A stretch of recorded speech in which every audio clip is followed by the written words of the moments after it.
Bem, nosso assunto hoje ainda vai ser a respeito daquelas inserções de 30 minutos da propaganda eleitoral. Está reverberando demais e por que vamos continuar batendo nessa mesma tecla? São muitos assuntos, a imprensa vai continuar falando disso até o dia da eleição. Provavelmente não deva mudar, vai ser realmente no domingo. Não sabemos ainda qual será a decisão da campanha do Bolsonaro. Pois é, então vamos ver mais, porque o TSE, como está aí no nosso anúncio aí do vídeo, o TSE muda versões de acusações contra o funcionário. E isso é muito complicado e suspeito. Então, vamos começar isso aí.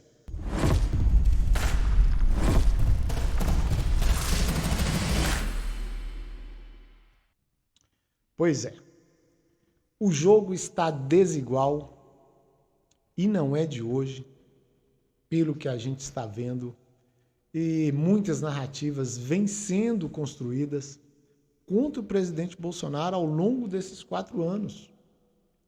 É um jogo ensaiado por alguns grupos da sociedade brasileira, pela esquerda e pela alta corte do país, sendo bancado esse jogo por um consórcio de imprensa que tem aí um viés que deixou de arrecadar uma verba bilionária e costumeira nos outros governos passados aí. Como é sabido por todo mundo que apoia o Bolsonaro, ele é um político antigo, mas que não se corrompeu com muitos outros que nós conhecemos.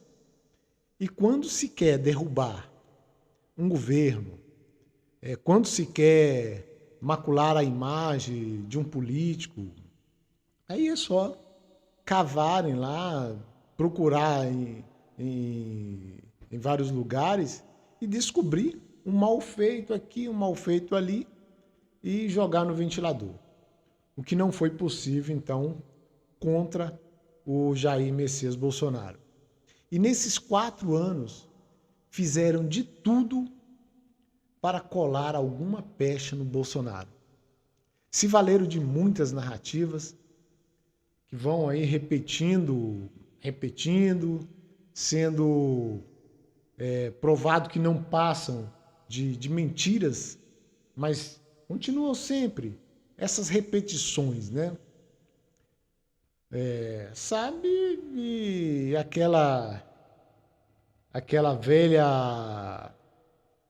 célebre frase de Joseph Goebbels, que foi o ministro da propaganda do bigodinho, do nazi, sabe?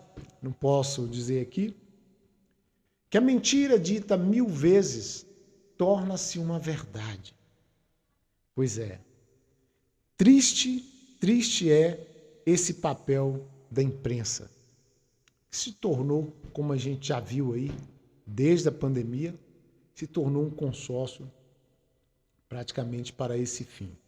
E infelizmente, porque a imprensa teria aí um grande papel social na nossa sociedade. E muitas pessoas nem mais se preocupam aí em desmentir aquele ou outro petista ou esquerdista que querem imacular a imagem do presidente Bolsonaro. Porque mesmo quando fala aí que é mentira, se trata de narrativa para querer incriminar o presidente, mesmo sem argumentos, essas pessoas querem que você acredite. Aquela comentarista da Jovem Pan, a Amanda Klein, ela colocou na cabeça que a história dos imóveis inventado aí pelo Grupo Folha no site UOL se trata mesmo de corrupção. Veja como é um mau caratismo dessa jornalista. Ela repete que houve corrupção na compra de vacinas da empresa Covaxin, empresa que não vendeu nenhuma dose de remédio, de vacina aí para o governo. E nem o governo pagou qualquer centavos para essa empresa. E ela não cansa também de repetir que o orçamento impositivo, uma manobra do Congresso Nacional, que foi a maneira que os deputados e senadores encontraram para conseguir aí, retirar um pouco do poder do governo federal e enviar investimentos para os seus municípios. E ela repete que se trata de corrupção do governo Bolsonaro. E deram aí até alcunha de orçamento secreto. Desse orçamento aí que foi divulgado aí pelo Diário Oficial da União, chamam de orçamento secreto. E me fala que governo que não gostaria de ter o poder de ele mesmo levar o investimento para o país, colocar sua placa lá, obra do governo federal. Mas mesmo sabendo, não entende, a gente não sabe por que eles procuram repetir isso, ou sabemos, né? E sempre é aquele termo, aquela pecha, sempre tentando macular a imagem do presidente Bolsonaro. É claro que essa maneira de fazer esse tipo de crítica não é exclusividade da Amanda Klein. Ela é só mais um exemplo ruim do jornalismo militante que temos hoje no país. Ah, mas bom é falar bem do governo? Não é isso. Não é isso. Eu acredito que é muito importante também as críticas, aquelas críticas construtivas, as críticas propositivas, aquelas críticas que têm o objetivo de apontar onde o governo está errando e não criar factoides, simplesmente factoides porque não gosta do jeito de um político, de outro, ou porque gostaria de derrubá-lo, né? E por que estou abordando também esse tema aqui? Estou até alongando esse tema aqui, já que comecei falando que o assunto é a respeito aí da fraude das inserções que deram o nome aí do radiolão do PT. O que acontece? Nos últimos 2 dias, pudemos assistir atônitos uma manobra de restrição das inserções de propaganda do presidente Bolsonaro e aumento do número das inserções de propaganda da campanha do PT. Aquelas inserções de 30 segundos, que é a propaganda política mais eficaz, que pega todas as pessoas ouvindo a programação da rádio. É um tempo relativamente curto, mas, como eu disse, muito eficaz do que aquelas que os candidatos falam maior tempo contínuo, que é a propaganda política obrigatória. E que muitas das vezes as pessoas desligam lá a rádio até que acabe a propaganda política. Pois bem, ninguém esperava que uma fraude viria através dessas inserções. Mas foi o que aconteceu. Pelo que foi mostrado pelo ministro Fábio Farias e pelo Fábio Van Garten, por um trabalho de auditoria realizada por uma empresa qualificada, que descobriu que a candidatura de Bolsonaro teve, nesse segundo turno, 154 mil inserções a menos do que o candidato adversário. Foi simplesmente estarrecedor. E a principal arma do PT nessas eleições, como a gente está assistindo, é calar o opositor que fala as verdades do que aconteceu no período que passou no governo e principalmente contar as mentiras sobre o adversário político. E essas inserções passadas aí durante a programação da rádio são poderosíssimas, porque ela cala o adversário quando manipula para que essa propaganda política não chegue às rádios e o caminho aí fica livre para distribuir as mentiras para enganar o eleitorado. A campanha de Bolsonaro fez uma petição inicial alegando o favorecimento da candidatura de Lula em desfavor da candidatura de Jair Bolsonaro e solicitou que fosse, então, interrompida as inserções do candidato da oposição para minimizar perdas que o candidato Bolsonaro teve com esse tipo de manobra, criminosa por sinal, porque isso é crime eleitoral. Porque as rádios passarem essas propagandas políticas dos candidatos é uma imposição. É uma imposição. Não é se a rádio quiser passar, não. E ela deveria, e o TSE deveria, como deve, fazer essa fiscalização. O próprio TSE ou por intermédio dele, uma empresa fazendo fiscalização. Que não deixasse acontecer essa ilegalidade que aconteceu agora nessa eleição. E ao receber essa petição inicial, o presidente do TSE já foi logo ameaçando de abrir processo contra a coligação do presidente Bolsonaro. Pois, segundo Moraes, se não fossem apresentadas as provas concretas relativas àquele pleito, os autores da denúncia seriam processados por tumultuar esse processo eleitoral. Aí você para e pensa, esquecendo que aquele ministro já teria até demonstrado aí que tem um lado, um viés político, que deseja eleger o candidato Lula, junto aí com o seu padrinho, né? O seu padrinho, que foi sempre o Geraldo Alckmin. O TSE é um órgão que cuida de toda a eleição e que recebe as denúncias de fraude e outras irregularidades.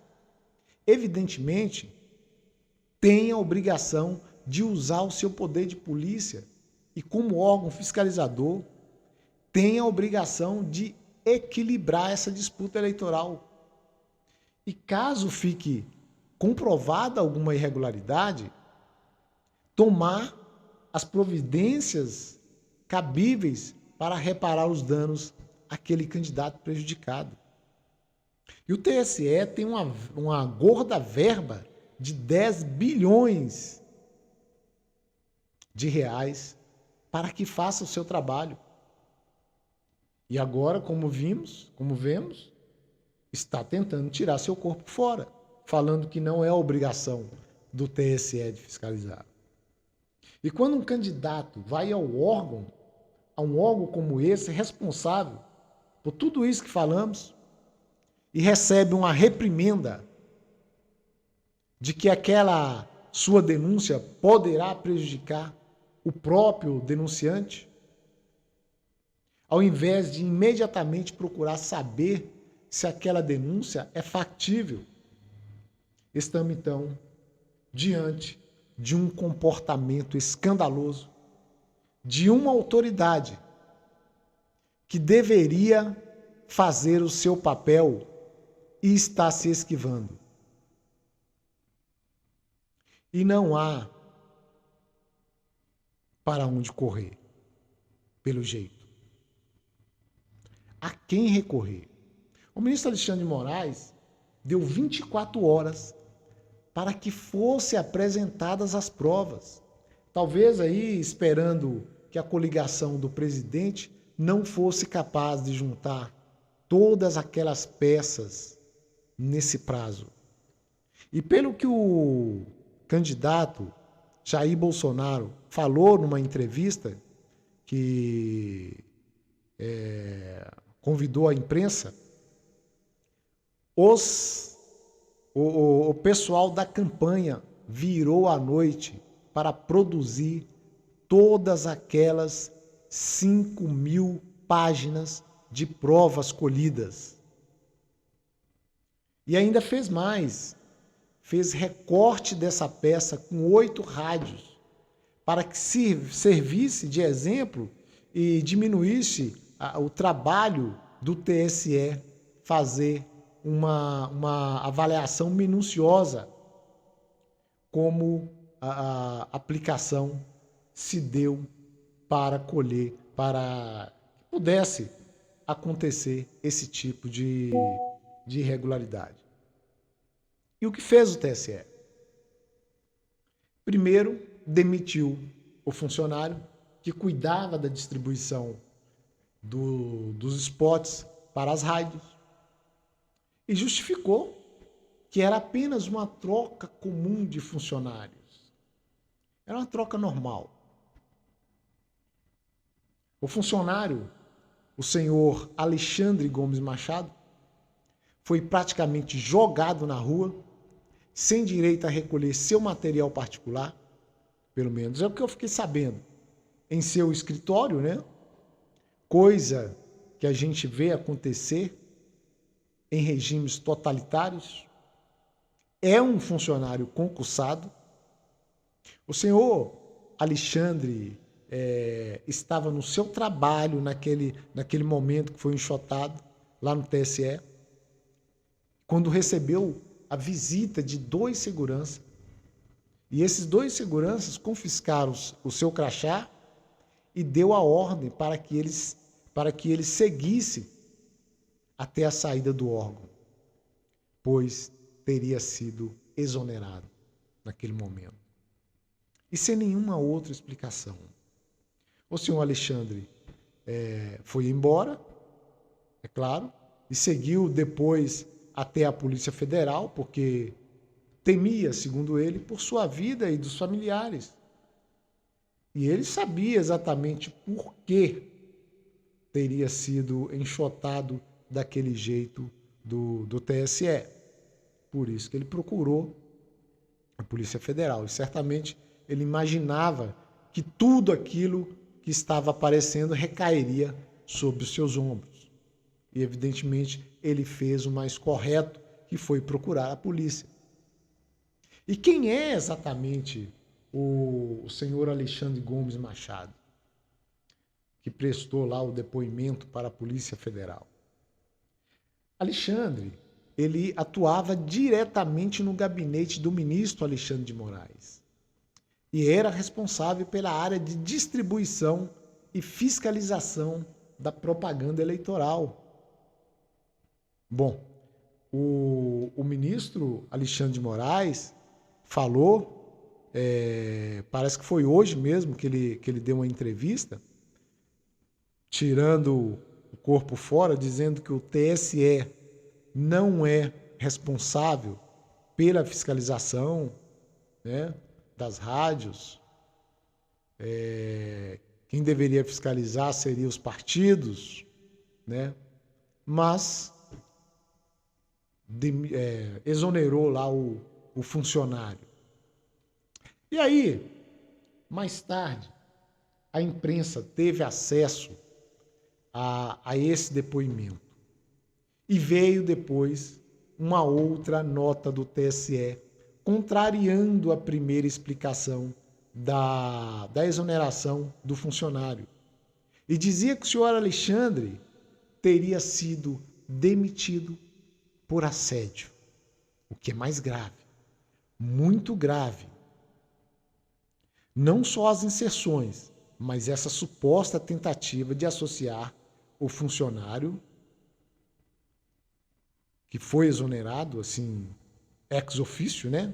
Sem nenhum procedimento. Ele foi, então, acusado. Não sei aí, esse assédio parece que não é de crime sexual, mas é uma palavrinha complicada. E a gente vê que isso está sendo comum na esquerda. Primeiro, foi o presidente da Caixa. Lembra? Tentaram também envolver o presidente da República, querendo pregar uma pecha nele de pé, aquele problema lá das meninas da Venezuela. E ainda continuam com essa mesma ladainha, mesmo com a proibição da justiça eleitoral. A esquerda não parou de falar nisso. E agora, para desqualificar o funcionário, veio essa segunda acusação, que eu entendo ser gravíssimo. Não quero crer que a mais alta corte do país possa descer num nível tão baixo assim. E se for uma tentativa de impor falsamente um crime a um cidadão honesto, é porque chegamos realmente ao fundo do poço.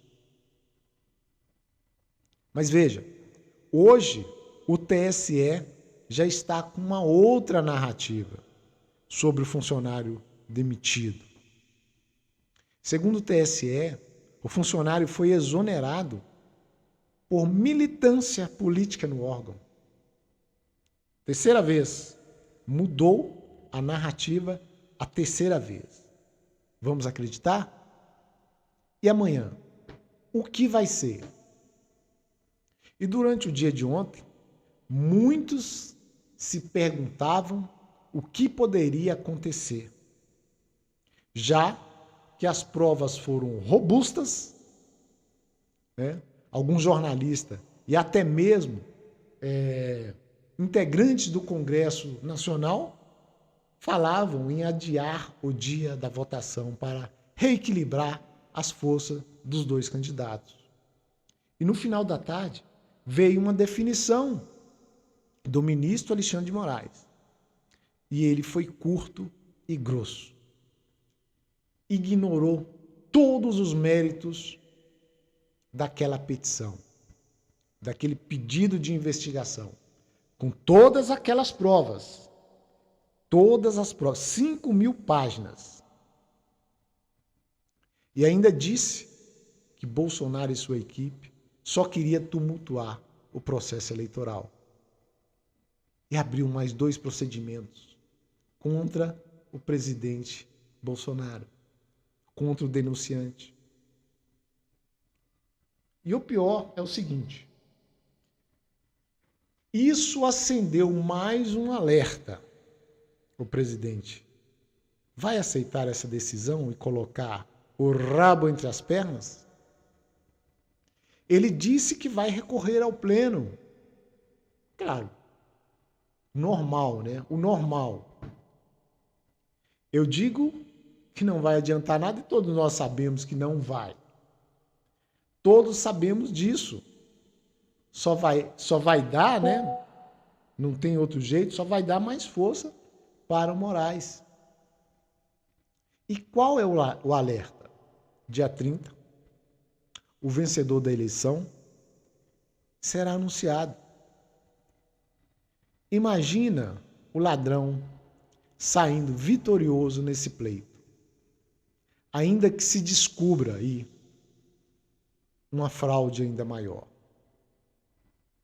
A quem recorrer? Ao TSE? Ao Supremo?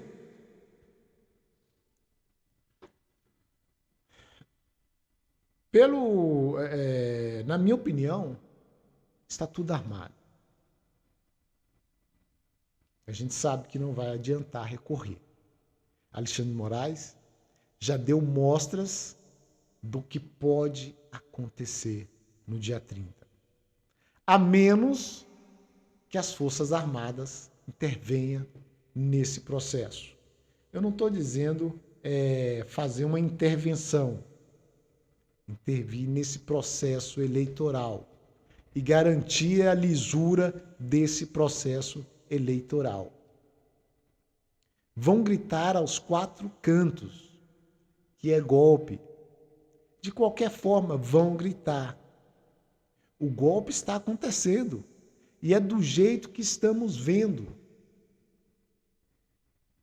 Pode ser pior, com arranjo nos resultados. Acredito que sim. Mas deixar ser concluído, não sei. Todos vamos sofrer nesse primeiro momento, mas te digo, melhor sofrer um pouco agora do que sofrer por longos e longos anos em um regime socialista totalitário. E antes de terminar esse vídeo, não sei se esse finalzinho deu para entender basicamente o que eu queria dizer, né? Me enrolei um pouco, mas eu tinha que enrolar. Antes então de terminar esse vídeo, eu vou rodar um comentário do jornalista Paulo Alceu referente a esse assunto. Um comentário muito bom aí do Paulo Alceu. Então, vamos lá. E não foi apenas no Nordeste, mas no Norte, Sudeste, Centro-Oeste, ou seja, em todo o país. Assim que a denúncia foi formulada, a primeira reação do presidente do TSE, Alexandre de Moraes, foi desqualificá-la. Chegou a dizer que os elementos apresentados eram apócrifos e exigiu provas. Comportamento completamente diferente quando a denúncia parte do outro lado. Mas o assustador é que se trata de um fato visivelmente comprovado. Infelizmente, é desta forma que a campanha, pelo menos é o que dá para perceber, vem sendo conduzida pela elite do TSE, que vai deixar uma marca triste nesta campanha. A marca da censura, do controle, a marca da desigualdade entre as candidaturas, onde há uma medida e dois pesos. Uma enxurrada de direito de respostas beneficiando o ex-presidente Lula é uma delas. Não se trata de defender candidato X ou candidato Y, como reagem imediatamente os acéfalos para tentar abafar o que poderá se configurar numa espécie de complô para favorecer uma candidatura. Imagina se isso se concretiza. A vergonha. Os fatos começam a tomar certas proporções que conduzem a essas considerações, infelizmente. O ministro Lewandowski hoje já gritou, disse que o TSE não tem nada a ver com isso, nem legalmente ele tem como controlar e fiscalizar a propaganda eleitoral. Virou a casa da mãe Joana. Daí ninguém tem responsabilidade mais, mas para censurar tem. É uma vergonha. De repente começaram a imputar a culpa apenas no servidor sobre as distorções na propaganda criminosa. Lembra dele o bispo, né? Que deu uma facada no Bolsonaro para impedir que ele vencesse as eleições. Pois é, ninguém estava envolvido, embora tivessem aparecido, de repente, 4 advogados para defendê-lo. Ele que não tinha dinheiro nem para almoço. Na época, a imprensa vassala dizia que Bolsonaro estava inventando a facada para fugir do debate. Agora, nesse episódio que desequilibra totalmente uma campanha eleitoral, essa mesma imprensa tenta amenizar um fato grave, destacando que foi uma denúncia para reduzir o impacto da prisão do ex-deputado Roberto Jefferson, ou tumultuar o processo eleitoral. Sempre tem uma saída para não assumir uma responsabilidade. É de uma leviandade repugnante. E o TSE comunicou que a exoneração do servidor se deu por assédio moral. Trata-se de uma manipulação grave que, se confirmada, porque não foi um caso ou uma região, foi no Brasil inteiro, é merecedora, sim, de toda a atenção, pois colocou em desigualdade candidaturas à presidência do nosso país e em risco, sim, a democracia. Ou melhor, confirmada já foi, né? O risco já foi confirmado. Há dados e planilhas, inclusive o depoimento do charado ministro Alexandre de Moraes à Polícia Federal, embora recaia suspeitas sobre o denunciante. Mas o dano já foi cometido. Eleição é agora domingo. Bolsonaro foi prejudicado, ou há alguma dúvida? Prejudicado na propaganda eleitoral, sendo Lula o maior beneficiado, inclusive na região onde ganha de lavada. Estranho se preocuparem com o Nordeste. Muitas respostas terão que ser dadas e não desviadas. O processo está em investigação, mas as suspeições são enormes. E não fica apenas numa denúncia de um candidato à presidência da República que foi amplamente prejudicado, desequilibrando ainda mais as eleições, o que é uma vergonha. A maior resposta para tudo isso está no seu voto. É isso aí. Curta, compartilha e se inscreva se ainda não for inscrito. Ficamos por aqui.